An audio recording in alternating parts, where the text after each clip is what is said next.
Selanjutnya, pemirsa, Menteri Urusan Islam, Dakwah dan Penyuluhan Kerajaan Arab Saudi lakukan pertemuan dengan pimpinan Pusat Muhammadiyah di Jakarta.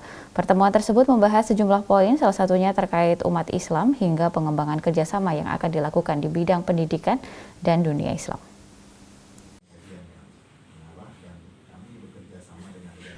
Dalam dokumentasi yang diabadikan, Menteri Urusan Islam, Dakwah dan Penyuluh Kerajaan Arab Saudi Syekh Abdul Latif lakukan pertemuan dengan pimpinan Pusat Muhammadiyah.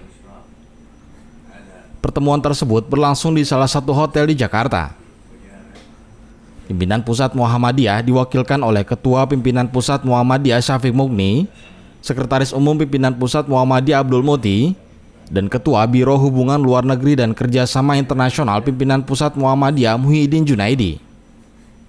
Pertemuan tersebut berlangsung secara terbatas. Menurut keterangan Ketua Pimpinan Pusat Muhammadiyah Syafiq Mughni, terdapat beberapa pembahasan yang dibicarakan dalam pertemuan ini, diantaranya menyangkut hubungan umat Islam di Indonesia termasuk negara Arab Saudi, bagaimana mengembangkan Islam yang benar-benar Islam rahmat bagi seluruh alam, di mana ada kesamaan antara pemikiran Muhammadiyah dengan pandangan urusan Islam Kerajaan Arab Saudi. Selain itu juga menyinggung perihal umat Islam terkait menjaga persatuan antara umat Islam agar tidak terpecah belah. Di sisi lain, Muhammadiyah dan Menteri Urusan Islam, Dakwah dan Penyuluh Kerajaan Arab Saudi membicarakan perihal program yang bisa dikolaborasi secara bersama, salah satunya mewujudkan perdamaian dunia dan kolaborasi di bidang pendidikan.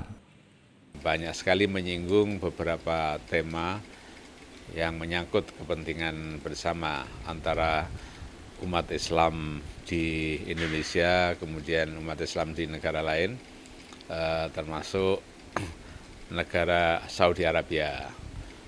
Nah, dalam pembicaraan itu kita mendiskusikan bagaimana supaya kita mengembangkan Islam sebagai agama yang benar-benar menjadi rahmat bagi seluruh alam. Rahmat bukan hanya untuk manusia saja, tapi juga rahmat bagi binatang, bagi tumbuh-tumbuhan, dan bagi lingkungan kita. Dalam hal ini ada kesepahaman antara pemikiran Muhammadiyah dengan pandangan dari Kementerian Urusan Islam, Ad-Dakwah wal Irsyad tadi itu. Kemudian kita juga menyinggung persoalan pentingnya umat Islam ini membangun persatuan. Jangan sampai kita karena perbedaan faham keagamaan atau faham kenegaraan itu kemudian menjadi umat Islam terpecah belah.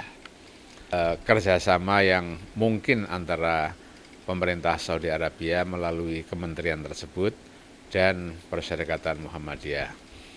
Nah, ada beberapa hal yang disinggung sebagai kemungkinan kerjasama itu, misalnya soal pendidikan, tukar-menukar dosen, kemudian tukar-menukar mahasiswa, kemudian juga kolaborasi di dalam dakwah Islamiyah, dan kemudian di dalam membangun pusat-pusat keunggulan yang tujuannya adalah bagaimana kita mengembangkan faham Islam ini yang sesuai dengan Al-Quran dan Sunnah, wasatiyah, dan Islam yang menjadi benar-benar rahmat bagi seluruh alam ini. Kerjasama yang akan mungkin dilakukan yaitu beberapa hal yang disinggung soal pendidikan, pertukaran dosen, pertukaran mahasiswa, dan juga kolaborasi dalam dakwah Islamiyah dan dalam membangun pusat keunggulan yang tujuannya mengembangkan paham Islam yang sesuai Al-Quran dan Sunnah wasatiyah Islam yang benar-benar bermanfaat bagi seluruh alam. Trio Prasetyo memberitakan dari Jakarta.